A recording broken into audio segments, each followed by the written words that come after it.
Afternoon, good evening from wherever you're joining us around the world. We're delighted to have you here with us to join this important conversation on the state of climate action as we see it here in 2022. It's particularly timely to have this discussion now. We've got COP27 coming up over the next 2 weeks. That's a conference of parties to the UN Framework Convention on Climate Change. It'll be taking place over the next 2 weeks in Sharm el-Sheikh, Egypt. So this is a moment to really look at how we are doing on climate action in advance of those discussions. My name is Helen Mountford, and I'm President and CEO of ClimateWorks Foundation, and I'll be moderating this event. ClimateWorks helps equip philanthropy with the knowledge, the data, the networks, and the solutions to really drive ambitious climate action. We're helping to get more money to the field, to the big climate solutions more quickly. We're really pleased to be co-hosting this event today along with Bezos Earth Fund, with the Climate Action Tracker, the UN Climate Change High-Level Champions, and with World Resources Institute. On behalf of all of our co-organizers, thank you and welcome. Thank you for joining us. This is the third year in a row that we produced the State of Climate Action, and this report provides a really comprehensive assessment of the global gaps in climate action when compared with the transformative changes we know need to happen in high-emitting sectors. It highlights where we see progress, where we've seen some recent progress, where we must accelerate action, and to limit warming to 1.5 degrees, and where we are going in the future, how we can actually move that forward. We've got a fantastic panel of experts and specialists who are going to be with us today to unpack the results of the State of Climate Action report. But first, I want to start with introducing Nigel Topping, who is the high-level climate action champion for COP26 and for the UK. In his role and previous roles, Nigel has really been instrumental in getting the corporate sector and other non-state actors to step up ambition on climate action and really help us to move forward across a range of different sectors and initiatives. So Nigel, tell us what you're seeing from this report and what it reflects in terms of action on the ground and the possibilities going forward. Over to you, Nigel. Great. Well, thank you, Helen. And let me start by echoing the thanks to all the partners. I mean, many of you know me now that I bang on about the need for radical collaboration all the time. And I think the breadth of the partners behind this work is a really, really good example of that. I just wanted to spend a few moments talking about this whole idea of systems change and the shape that change often takes, and some of the positive signs before we get deeper into it. So I go to the next slide, please. So we say systems change because the placards say systems change, but it's because that's what's needed, right? We're talking about the total transformation of the energetic basis of civilization. I mean, this is the biggest project and the most complex project and the most important project we've ever had.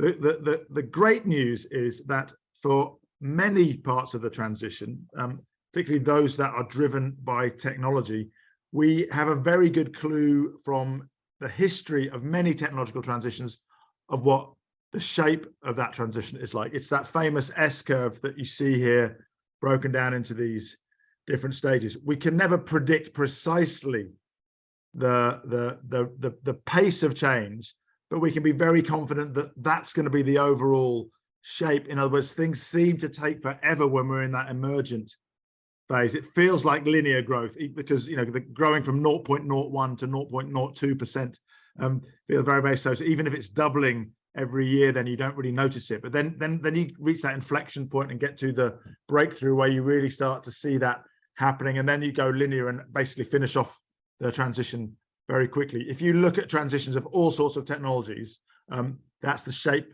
that they've taken, and generally speaking, experts are surprised over and over again at how fast things happen because of the systemic interaction between the learning effect of technology going down, policy shifts, consumer expectation shifts, investor shifts. All these different systemic levers drive that change. And so in many ways, the the research question when we started this work a few years ago was, what is the most likely S-curve for each sector in the economy? And in fact, what is the needed S-curve? And we some of those S-curves were just sketched on the back of a fag packet, because of course there is no predictive science of those. And as I say, the doubling rate is every 9 months or every 18 months has a huge difference to the pace of the transition. But we're starting to see evidence from multiple sectors that the prime dynamic which drives that curve, which is the learning effect, which drives costs down, and then deployment up, is kicking in. So if we look at the next slide and take a look at some of the things which are now very familiar with regards to renewable power, and you see here just very starkly over a 10-year period how offshore wind, solar PV, and onshore wind are now in or below the fossil fuel cost range. And of course, there's very clear numbers behind all that, but the simple numbers is that over the decade, costs have declined 85% for solar, 48% for offshore wind, and 56% for onshore wind. And those learning effect curves are they're quite predictable in terms of the effect of doubling deployment on costs, and those tend to be quite consistent over time. If you look at then how that's affected, that cost down has affected deployment on the next slide, you can see again that exponential deployment curve. One I think important thing to consider here is that we're talking about sectors with very different capital life cycles. So in power, of course, a power generating asset can have a life cycle of 30, 40 years, whereas in personal transport, an asset might have an average life of 10 years. And of course, in mobile telephony, the average asset might have a lifetime of 2 years. And that does affect the dynamism and the ability to learn. So you can see here that exponential growth in the overall percentage of renewables in the overall mix.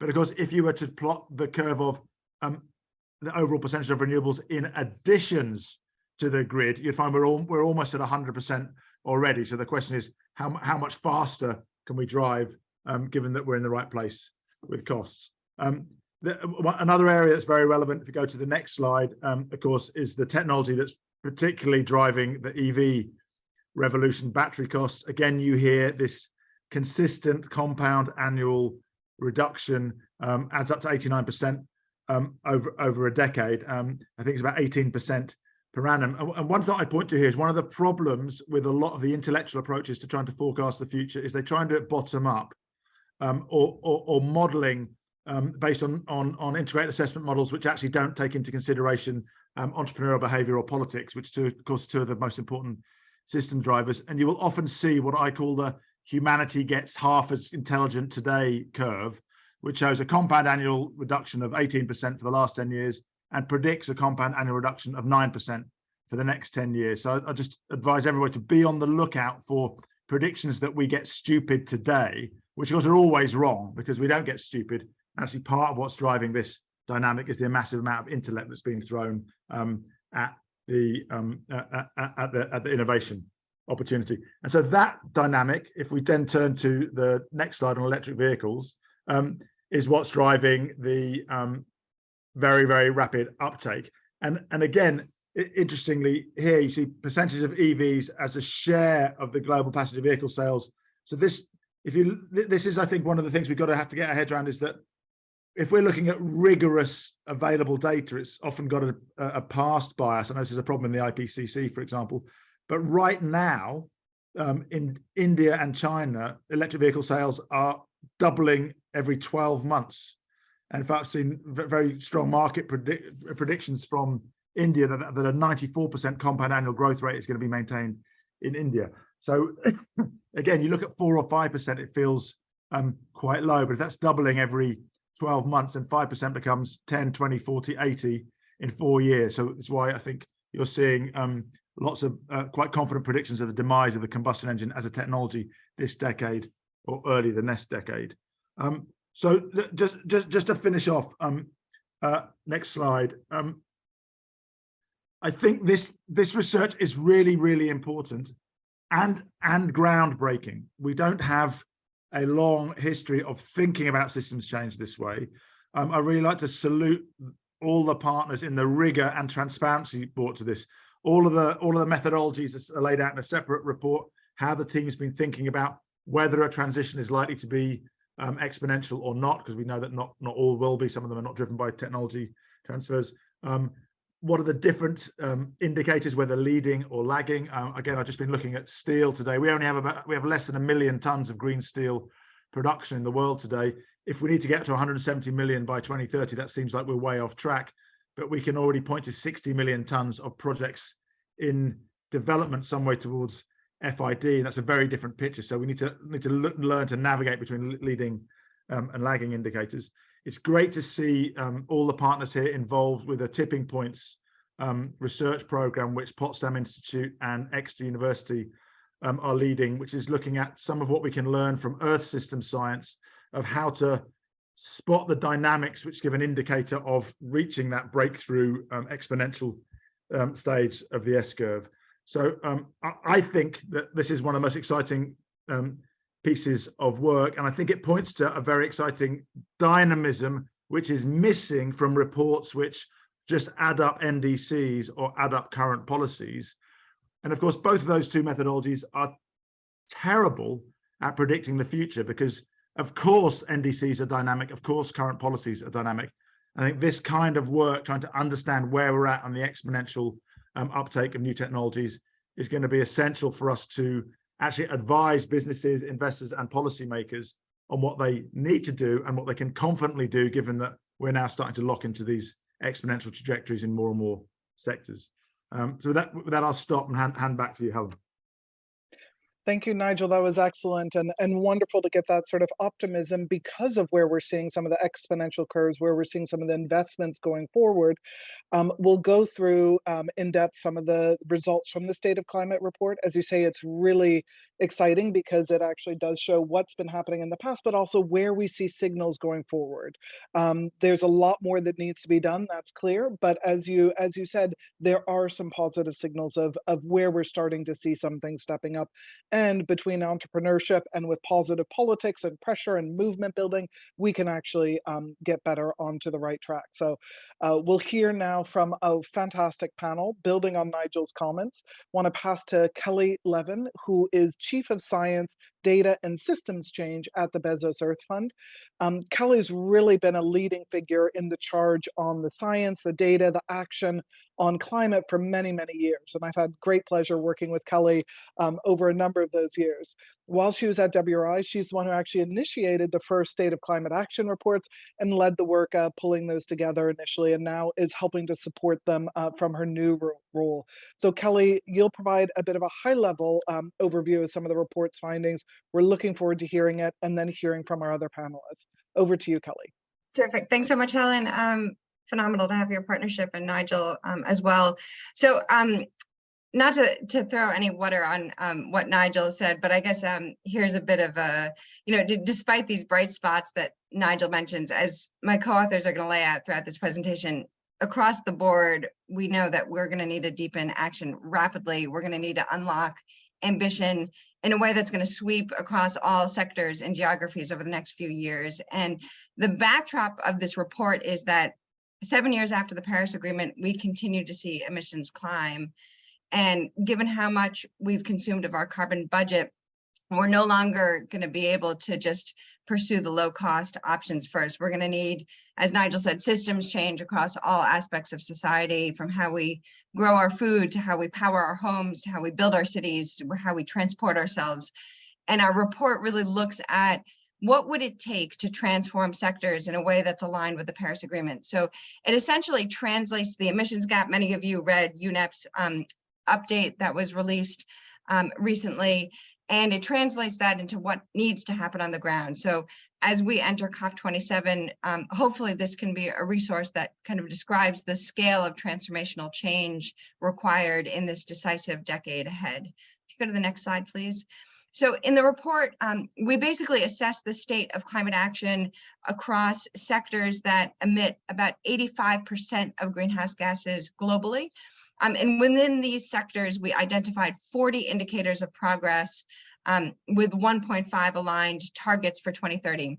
And with the targets in hand, we can ask questions like, how quickly do we need to phase out the share of unabated coal in electricity generation? How fast do we need to halt peatland degradation? How many EVs do we need on the road? How fast do we need to retrofit our buildings? Go to the next slide, please. So we basically aim to quantify the gap in climate action. And to do this, we looked at recent rates of change. And then we looked at what would it take to meet the 2030 targets. And we identified how much progress would have to accelerate by, for example, by twofold or fivefold or tenfold this decade. Where's change happening? Where is it stuck in the mud? Where is it headed in the wrong direction altogether? And we basically use this analysis to categorize progress across 5 different categories that you can see here. On track, which is green. This means that the recent historical rate of change is equal to or above the rate of change required. Off track, which is yellow. This means the historical rate of change is headed in the right direction. It's at a very promising rate, but it's insufficient. So indicators would need to accelerate by a factor between 1 and 2. Well off track, which is orange. The historical rate of change is headed in the right direction, but well below the pace required. So indicators have an acceleration factor of more than or equal to 2. So this means that we need to at least double recent rates of progress. The red is wrong direction. We need a U-turn altogether. And the gray is insufficient data, and basically limited data didn't allow us to assess progress. If you go to the next slide, please. Speaking to Nigel's point about whether or not change is linear or exponential, we take into account the possible future trajectories of change where technological change may happen in a non-linear fashion. And something that you'll see throughout the report and throughout these slides are these little symbols. And not only do they show this acceleration factor, but they also show what we assess as the likely shape of future change, because it's unlikely that all indicators are going to be linear, as Nigel described. We also evaluate the likelihood that some of these are going to experience exponential change, and we take that into account in our methodology to assess whether or not those indicators are on track. If you go to the next slide, please. So the headline is that while we saw some bright spots, Nigel mentioned a few of them, this is particularly in the case of renewables and EVs, the hard truth is that none of the 40 indicators we assessed are on track for 2030 targets. Where comparisons could be made with last year's report, unfortunately, trends across the board have worsened, except with one indicator, ruminant meat productivity. And more specifically, we can, as you see on the slide, we categorized 6 indicators as off track, 21 indicators as well off track, 5 indicators headed in the wrong direction entirely, and 8 had insufficient data to categorize progress. If you go to the next slide, please. Basically translating those findings onto things on the ground. And what we find is that we need to phase out unabated coal in electricity generation 6 times faster. This is equivalent to retiring roughly 925 average-sized coal plants every year through 2030. We need to expand public transportation systems 6 times faster, reduce annual rate of deforestation 2.5 times faster. That's equivalent to stopping deforestation across an area roughly the size of all arable land in Switzerland every single year, and so on. And the report gives a number of these different findings throughout each sector. If you go to the next slide, please. For each of the sectors, we identified not only on track or off track, but what levers of change could you pull to spur durable transformational change? We know there's no silver bullet. It's going to take economic incentives. It's going to take regulation. It's going to take laws. It's going to take shifts in behavior. It's going to take innovation and, most importantly, courageous leadership. And we are going to need to see extraordinary leadership across all aspects of society, from governments, the private sector, financial institutions. And our hope is that the report arms decision makers with where and how to step up action. If you go to the next slide, please. Just before handing over to my colleagues, one little plug. If you like what you see in the report, we are launching a data dashboard next week at COP under the System Change Lab, which basically will showcase climate action data as well as much more. And it's a dynamic tool that allows you to compare progress across 70 or so various transformations, including the enabling environment for each one of these shifts. So hopefully you will check that out as well. So let me hand this over to Louise for a deep dive in the energy system. Thanks. Thanks a lot, Kelly, and thanks as well for that great explanation of our approach and the overview of the different status of where we are. I'm going to take a few minutes to walk you through the energy intensive sectors. That's power, buildings, transport, and industry. And across all these sectors, as we've seen, we see some signs of positive change, but overall, we're really seeing insufficient progress to date to meet the near-term targets consistent with the Paris Agreement. In the Paris sector, for example, we're seeing progress in the uptake of renewable energies, as Nigel highlighted. Lowering prices have led to rapid expansion of wind and solar generation, but some of the other indicators are not doing so well. What we established with our benchmarks is that by 2030, at least 75% of electricity generation should come from zero carbon sources. You see that in the left yellow graphic on the left-hand side here. And despite the rapid increase in renewable generation, increases in both coal and gas power generation at the same time means that the share of zero carbon electricity has remained fairly low and at only 36% in 2019. And that's rising much too slowly to meet the 2030 targets of 75%. To limit warming to 1.5 degrees, we need to fully decarbonize the power sector by 2050. And that's reflected here as the carbon intensity of power generation in the second graphic. Expansion of renewables is going to need to continue at a high pace and at the same time, phasing out coal and gas rapidly.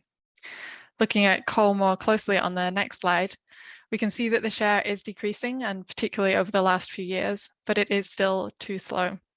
That needs to accelerate by 6 times in order to get to near zero by 2030. And we're not showing gas on this slide, but that the share of gas too needs to rapidly decrease and reach near zero by 2040. Decarbonising the power sector is particularly important because many decarbonisation strategies in the energy demand sectors hinge on zero carbon electricity. These include, for example, electric vehicles, heat pumps, and many industrial processes. In buildings especially, the use of electricity for cooking, lighting, appliances, cooling and heating is responsible for around 2/3 of operational emissions currently.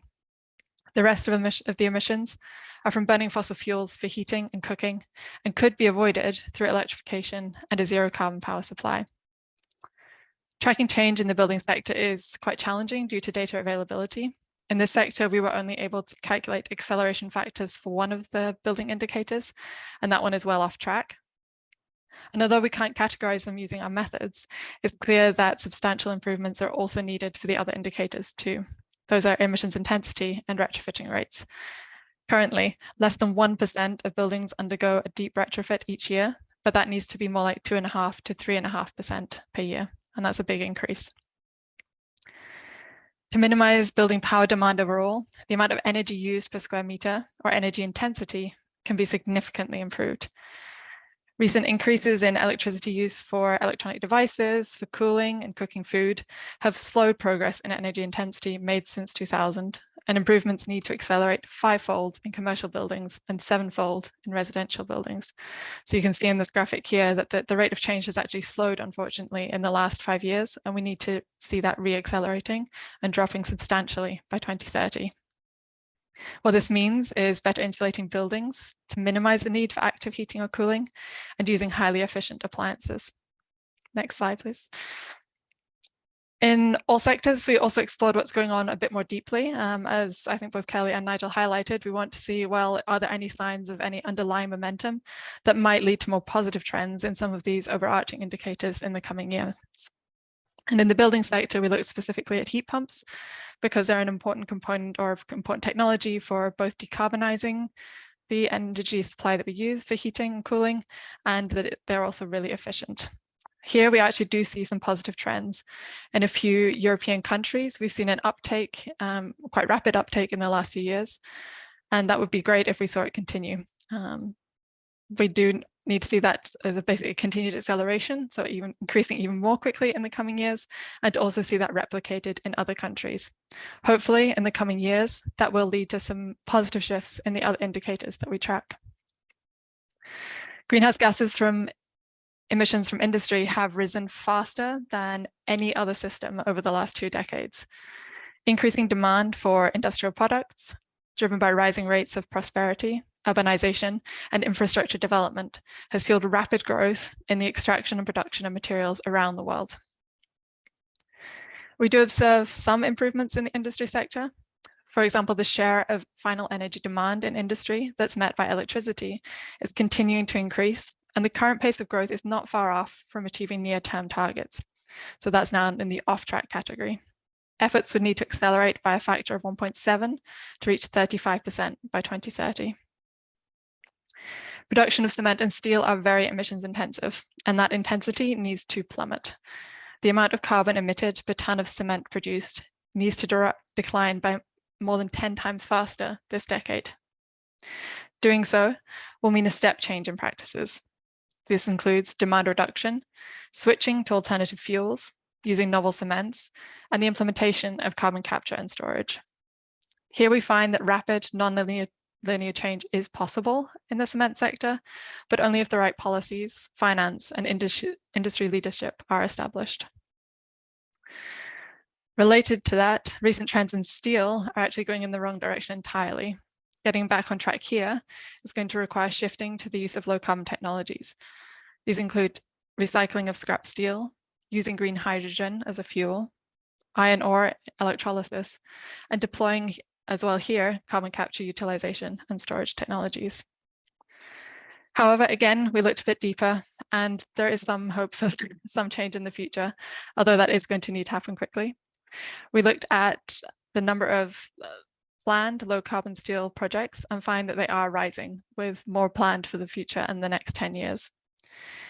With further increases in investment, policy support, and regulation, we hope to see these projects being developed, bringing down costs, and really scaling up production so that the final actual production of steel and cement is actually reduced in terms of its emissions. And alongside that, we're also going to need the scale up of green hydrogen. In transport, we have one of the brightest spots of the whole report. Already been alluded to, the rapidly increasing sales of electric vehicles.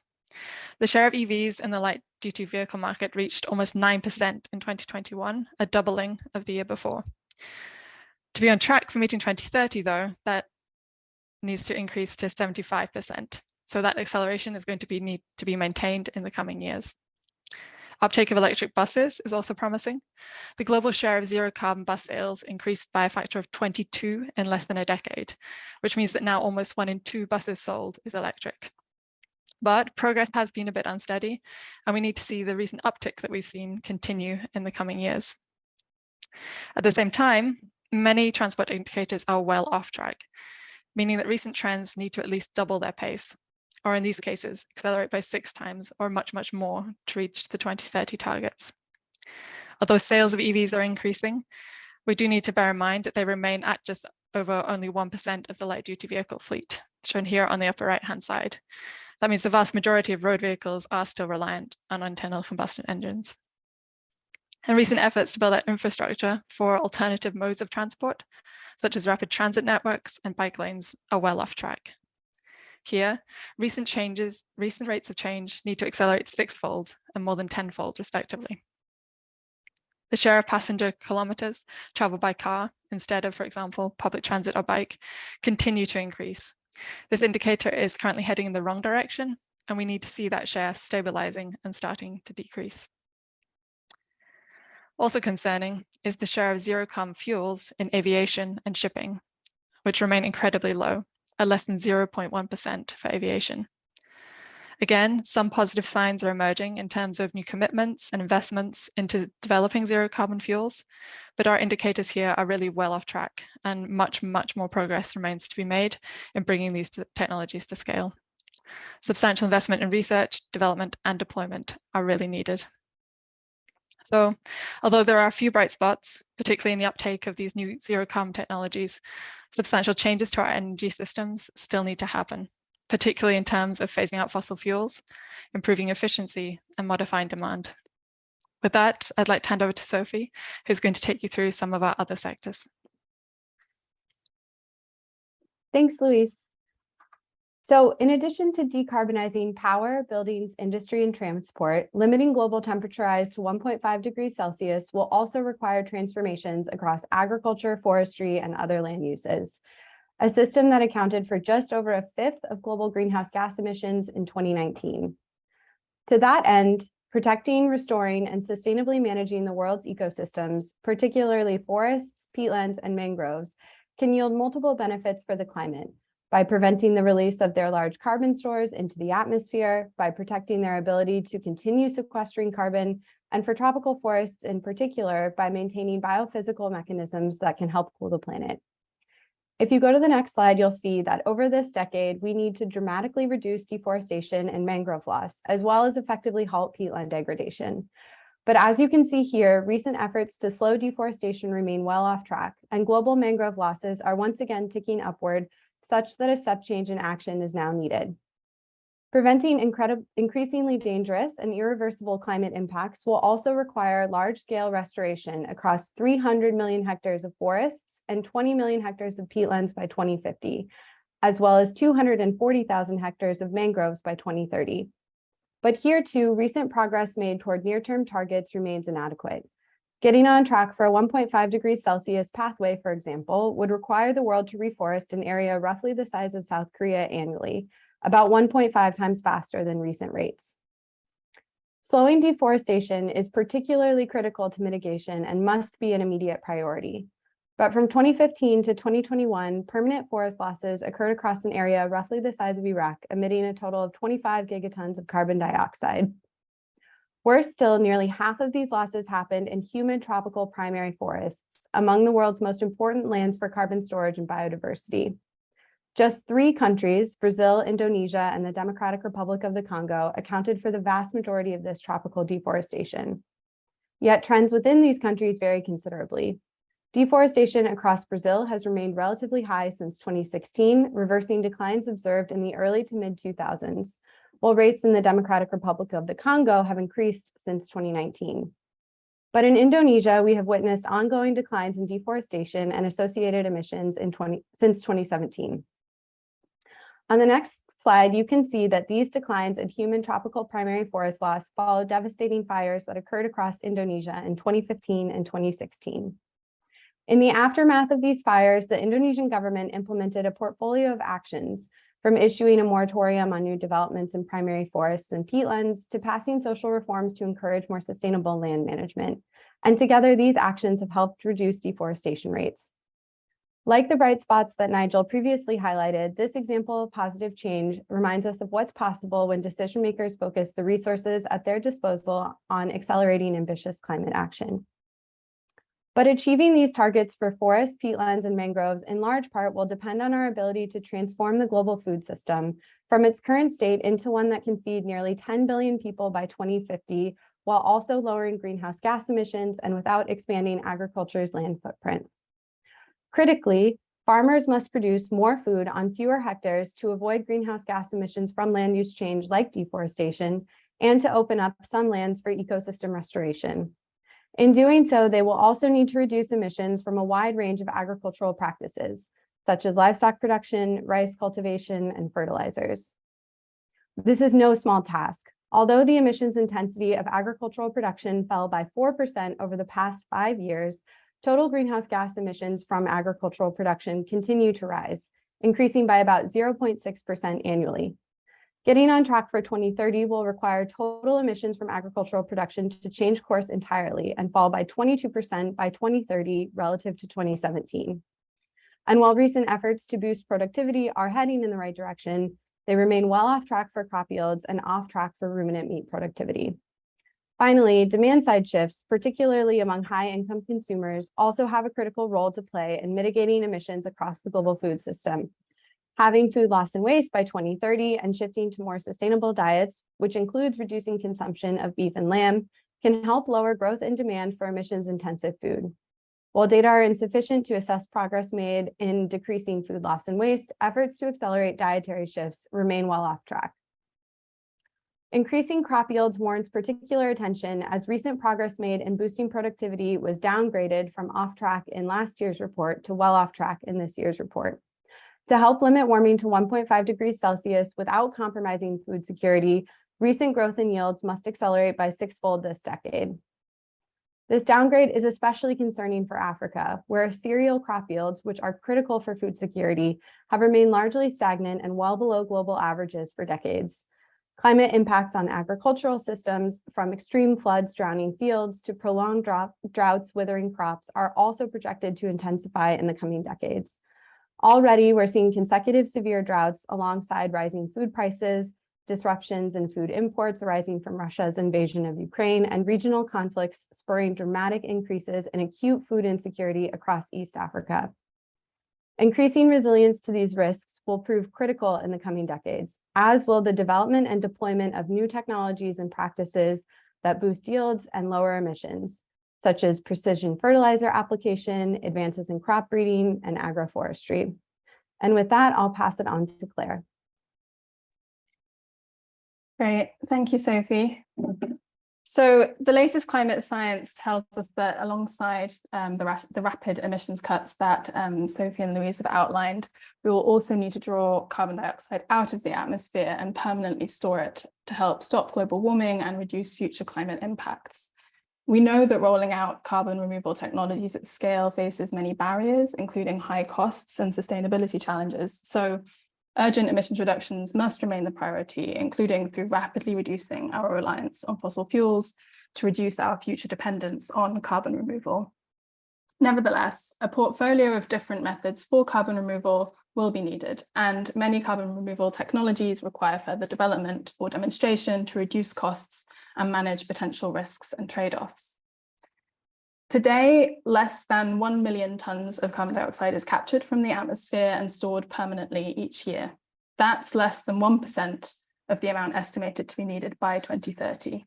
It's a little bit hard to see in this figure, but we need to see a really big increase in the rate of growth of several hundred times faster than recent trends in order to get to that 2030 target. Moving beyond 2030, carbon removal will need to increase even more, and that is very clear in this figure, although the extent to which it will be needed will depend on how much we emit over the next 10 years or so. And in some of the recent IPCC pathways that were released earlier this year, we do see amounts that are less than this 4.5 gigaton target, but those require a faster uptake of renewables, a deeper scale up of renewables, and much more energy demand reduction. So it's clear that what we do in the next 10 years really matters. But despite this uncertainty, what we can be certain of is that a significant scale up of carbon removal will be necessary. And for this to work, the right guardrails will need to be put in place to make sure carbon removal technologies are deployed in a fair and sustainable manner and without compromising those urgently needed emissions cuts. Now, interest and investment in carbon removal technologies has grown significantly over the past few years, but it does still remain a major challenge. The US, which has a particular responsibility for carbon removal given its contribution to climate change to date, is a clear front runner on investment in carbon removal. You can see in this graph, which shows investment by the US federal government, research, development and deployment funding over recent years has increased dramatically. And the US also provides tax credits for carbon removal. For example, the Inflation Reduction Act recently increased the 45Q credit for up to $130 to $180 per ton of carbon dioxide sequestered via direct air capture. So there is some progress there. Then in the next slide, I'll move on to climate finance, which of course is absolutely critical for all of the transitions needed to limit warming to 1.5. Worryingly, all of the finance indicators we assess are well off track. Put simply, that means that governments and private institutions are failing to deliver on the Paris Agreement's goal of aligning finance flows with 1.5 degrees. Climate finance has been on the rise, but the rate of growth has slowed in recent years. And in the next slide, we can see that global total climate finance, including both private and public finance, as well as both domestic and international finance, reached $640 billion in 2020. But our analysis shows that this needs to grow more than 10 times faster than it has done in recent years to reach a Paris-aligned target of $5.2 trillion per year by 2030. And that means that we need to increase public climate finance by roughly $170 billion a year to 2030, and private climate finance by about $290 billion a year to 2030. Yes, the world is facing multiple crises right now, but developing countries are being hit particularly hard. So it's critical that developed countries, governments don't lose sight of their climate finance commitments and rapidly scale up their international climate finance provision. We know that a decarbonized economy is cheaper and more secure than one powered by fossil fuels, but unfortunately, the global financial system still remains a major underwriter of greenhouse gas emissions. We can see, and we've seen in this report, that governments are still pouring money into fossil fuels, spending almost $700 billion of public financing on fossil fuels in 2020. In this figure, you can see how this is broken down between different types of public finance, including subsidies, finance from development banks and export credit agencies, and finance from state-owned entity fossil fuel investments. It's worth noting that this graph doesn't include data from 2021 because we didn't have a complete data set at the point that we were doing this analysis. We do know that with the onset of the global energy crisis, major economies nearly doubled the amount that they spent on fossil fuel production and consumption subsidies between 2020 and 2021. And in order to align with 1.5, what we need to see is a decrease in public finance for fossil fuels by on average $69 billion a year to 2030. And alongside that, we also need to see much more widespread adoptions of the tools that better account for the full cost of greenhouse gas emissions, such as carbon pricing, climate risk disclosure, and other such tools to make sure that decision-making takes climate change risks and costs into account. And with that, I will hand back to Helen for some closing remarks. Thank you very much, and a huge thanks to Kelly, Louise, Sophie, and Claire for the detailed explanation of sector-by-sector progress that we're seeing in the State of Climate Action Report, the recent trends, and where we see some signs of hope and where we are strongly off track. Don't leave us yet, because we will be getting into questions and answers in just a moment. So please do, if you haven't already, pop your questions in the Q&A box there. We did hear from them that there's a number of areas that are not on track, and in fact, quite a few that actually worsened from the report last year. But we also did identify a number of areas where there's either bright spots or where we're seeing some signs of hope, which we can build on. What we need at this moment is a very clear-eyed vision of where we're making progress, where we need to go ahead of COP27. And this report and what our fabulous panelists have outlined really gives us that clear-eyed view as we head in. The reality is our time and our resources to tackle the climate crisis are very limited and closing quickly. But when we take radical collaboration across all stakeholders, the policymakers, civil society, governments, companies, investors, funding institutions, local communities, etc., we really can accelerate the transformational systems change that we've looked at in this report to create the future we want, one that is positive for people and for the planet. Climate philanthropy, the field that I'm working in, has been doing a lot of reflection recently on what we can do to move even faster and to get more funding to the ground more quickly to help with catalyzing the rapid emissions reductions that we need to see. Despite steady progress year after year, we've actually seen that giving for climate change mitigation in the philanthropic sector is still less than 2% of overall philanthropic giving. And this is something we need to change. We've seen positive signals year on year from last year. There was a 25% jump, but we know we need to do more and do more working together with government, civil society, and the private sector. And we're stepping up to do that. Now, we've had a fantastic panel, and we know that the report authors, all those on the panel, have been thinking deeply about the innovative ways that we really can convert climate aspirations into reality and drive forward the accelerated change that we need to see. So we'll have a great discussion on that in the Q&A. I'm really excited that we've also been joined here today by the other report authors who will be able to respond to some of the questions. So we've got Anna Nielsen who can cover industry, Aman Majid for power, Stephen Naimoli who can cover transport, Emily Cassidy on food and agriculture, Katie Lebling on technological carbon removal, and Joe Thwaites on finance. So thank you to all the report authors and all of our panelists.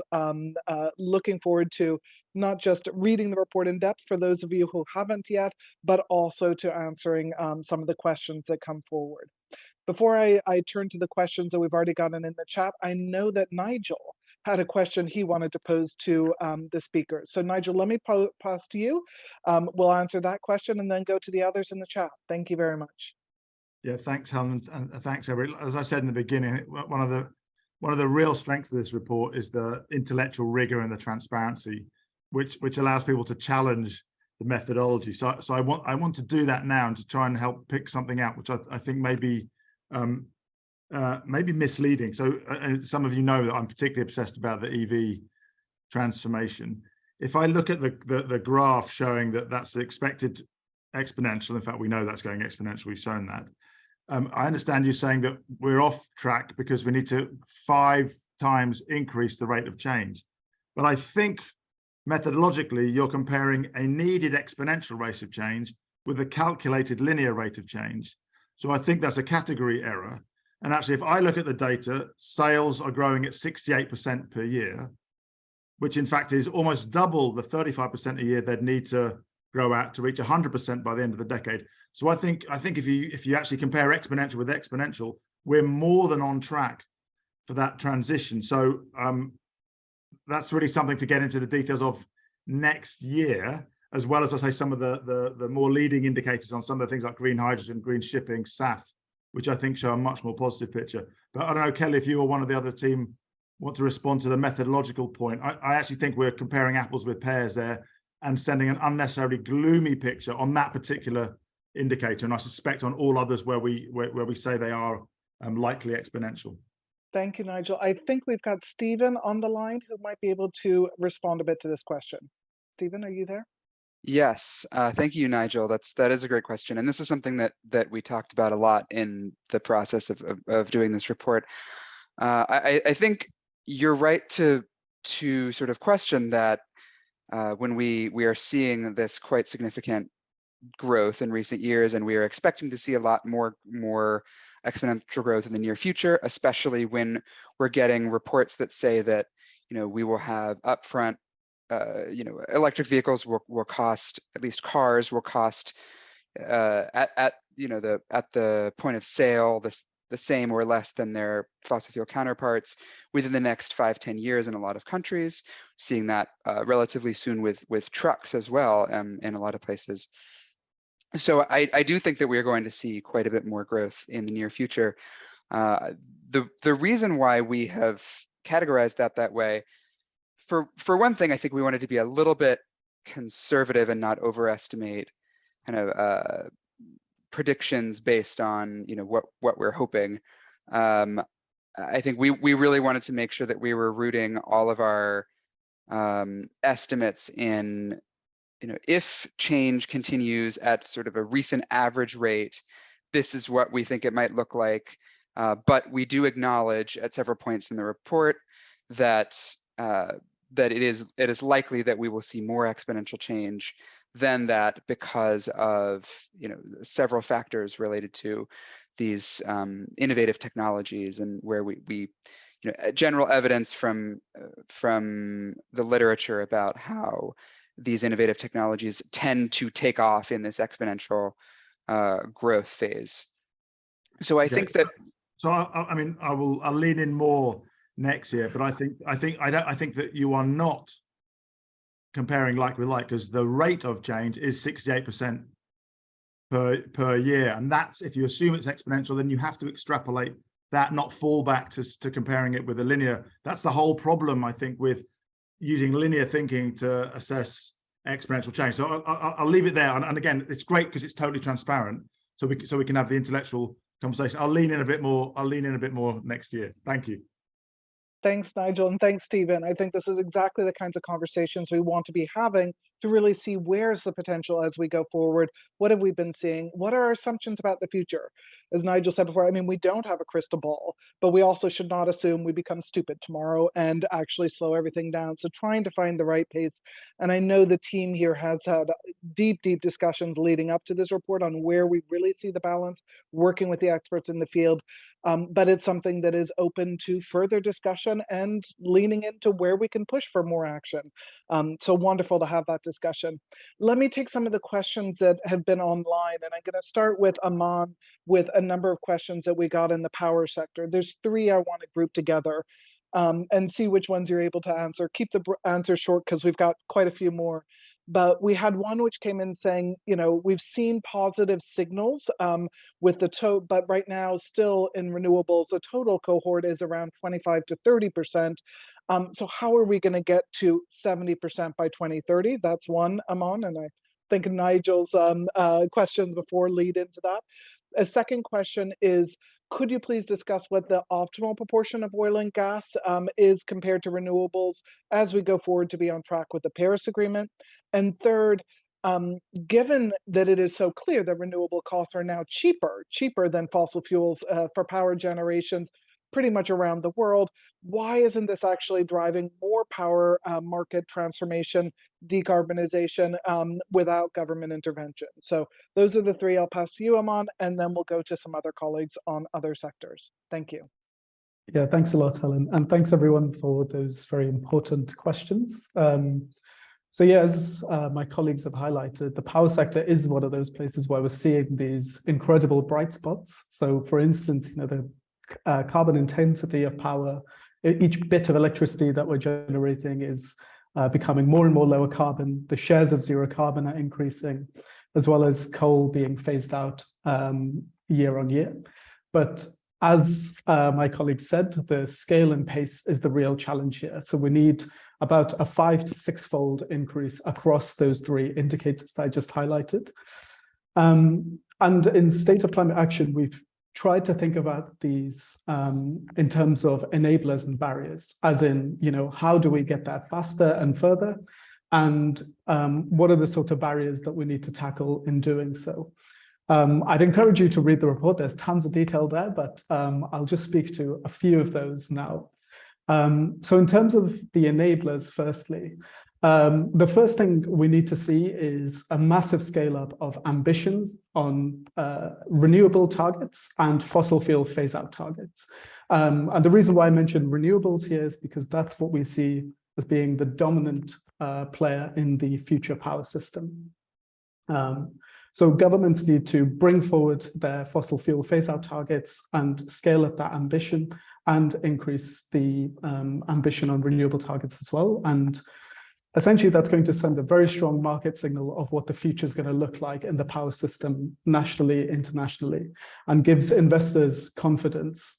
But alongside that, we also need a lot of very important auxiliary infrastructure. So we need to see a scale up of transmission and distribution lines, increased digitization of the power sector, and of course, battery storages and other storage vessels as well. Now that sounds like a lot, but the really good news is that we have all of the tools and knowledge that we need to roll all of this stuff out. And again, we detail a lot of that in the report. The second thing is on the barriers. And there's two things here that I think are particularly crucial. The first one is on finance, which my colleague Claire mentioned. So we're still seeing massive fossil fuel subsidies being given out, G20 countries still funding fossil fuels abroad, and multilateral development banks also funding fossil fuels in developing countries. And all of these things help to make fossil fuels more attractive. It de-risks those projects, and that is a really crucial barrier. The second thing is on markets. So our power system at the moment globally is configured, or in terms of its markets, it's configured to essentially operate around very few large power plants. But actually this sort of dynamic is shifting, and it's shifting really quickly. So we're seeing more distributed generators, more renewable generators coming online. And we need to reform markets in order to accommodate this new dynamic. And partly due to that reason, Also, what we see is that planning and permitting processes are also geared up for these big generators.